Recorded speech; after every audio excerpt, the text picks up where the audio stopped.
Class first ഇംഗ്ലീഷിലെ model questions ആണ് discuss ചെയ്തുകൊണ്ടിരിക്കുന്നത്. ലാസ്റ്റ് ക്ലാസ്സിൽ നമ്മൾ പിക്ചർ ഡിസ്ക്രിപ്ഷൻ നോക്കിയിരുന്നു. അതിൽ വെഹിക്കിള്, അതുപോലെ തന്നെ ഒരു അനിമൽ, ഒരു ബേർഡൊക്കെ തന്നു കഴിഞ്ഞാൽ എങ്ങനെ പിക്ചർ ഡിസ്ക്രൈബ് ചെയ്യണമെന്ന് നമ്മൾ കണ്ടു അല്ലേ. ഇനി ഇതൊക്കെ നിങ്ങൾ ഹോങ് ഹോങ് ടൂട്ടിലെ ഒരു പിക്ചർ കാണിക്കുകയാണ്. എന്നിട്ട് നമ്മളോട് പിക്ചർ ഡിസ്ക്രൈബ് ചെയ്യാൻ പറഞ്ഞു കഴിഞ്ഞാൽ എങ്ങനെയാണ് ചെയ്യേണ്ടത് നമുക്ക് നോക്കാം കേട്ടോ.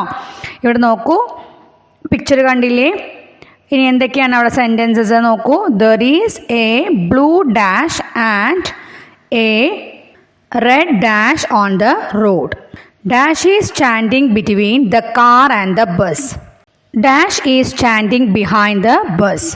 Duck is standing near the dash. Dash is lying behind the bush. There is an dash in hen's hand. അടുത്തത് birds are dash there. Cock is talking with dash. Dash is in cow's hand. There is a dash lying on the road. Dash is standing near cock and hen. ബ്രാക്കറ്റിൽ കുറച്ച് clues തന്നിട്ടുണ്ടല്ലേ, അതെന്തൊക്കെയാണെന്ന് നോക്കാം. Flying, mouse, monkey, bus and car, egg, cow, hen, police officer, car's light, mongoose, horn. There is a blue dash and a red dash on the road. എന്താണ് റോഡിൽ blue എന്താണുള്ളത്? Blue bus അല്ലേ. അപ്പോൾ നമ്മളവിടെ എന്താ എഴുതുക? Blue bus എന്ന് എഴുതും അല്ലേ. ആൻഡ് റെഡ് എന്താണുള്ളത്? ചുവന്ന കാറാണല്ലേ. അപ്പോൾ കാർ എന്ന് എഴുതും. ഓക്കെ. On the road.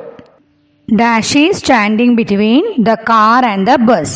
കാറിൻ്റെയും ബസ്സിൻ്റെയും ഇടയിൽ നിൽക്കുന്നത് ആരാ? നിൽക്കുന്നത് സ്റ്റാൻഡിങ് എന്ന് പറഞ്ഞാൽ നിൽക്കുക. Okay. Between the car and the bus എന്ന് പറഞ്ഞാൽ കാറിൻ്റെയും ബസ്സിൻ്റെയും ഇടയിൽ ആരാണ്? പോലീസ് ഓഫീസർ അല്ലേ. ഇപ്പോൾ പോലീസ് ഓഫീസർ എന്ന് എഴുതുക. അടുത്ത് നോക്കൂ. Dash is standing behind the bus. ബസ്സിൻ്റെ പുറകിൽ നിൽക്കുന്നത് ആരാണ്?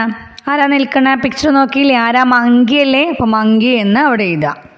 Duck is standing near the dash. Duck ആരുടെ അടുത്താണ് നിൽക്കുന്നത്? Duck is standing near the, നമ്മളവിടെ എന്താ എഴുതുക? ഡാഷിൽ കൗ അല്ലേ. പശുവിൻ്റെ അടുത്തല്ലേ നിൽക്കുന്നത്. അപ്പോൾ കൗ എന്ന് എഴുതാം. നെക്സ്റ്റ് നോക്കൂ. Dash is lying behind the Bush. അതായത് ബുഷിന് പിറകിലായിട്ട് ആരാണ് അവിടെ കിടക്കുന്നത്? നോക്കൂ. കുറ്റിച്ചെടികൾക്ക് പുറകിലായിട്ട് കിടക്കുന്നത് ആരാ? മൗസ് അല്ലേ. മൗസ് എന്ന് പറഞ്ഞാൽ എലി അല്ലേ. അപ്പോൾ എലിയാണ് അല്ലേ. അപ്പം മൗസ് എന്ന് എഴുതുക. There is an dash in hence hand. അതായത് പിടക്കോയുടെ കയ്യിൽ എന്താ ഉള്ളത്? ദർ ഈസ് ആൻ എഗ് അല്ലേ. അപ്പോൾ എഗ് എന്ന് അവിടെ എഴുതുക. Birds are dash there. Birds എന്താ ചെയ്യുന്നത് അവിടെ? ബേർഡ്സ് ആർ ഫ്ലൈയിങ് ആണ് അല്ലേ. പറക്കുകയാണല്ലേ ചെയ്യുന്നത്. അപ്പം ബേർഡ്സ് ആർ ഫ്ലൈയിങ് എന്ന് എഴുതുക. Cock is talking with. കോക്ക് ആരോടാ സംസാരിക്കുന്നത്? കോക്ക് ഈസ് ടോക്കിംഗ് വിത്ത് ഹെന്നിനോടല്ലേ. അപ്പം ഹെൻ എന്ന് അവിടെ എഴുതുക. Dash is in cow's hand. കൗവിൻ്റെ കയ്യിൽ എന്താ? നോക്കി നോക്കൂ. എന്താണ്? കാർസ് ലൈറ്റ് അല്ലേ. കാറിൻ്റെ ലൈറ്റാണത്. Car's light is in cow's hand. There is a dash lying on the road.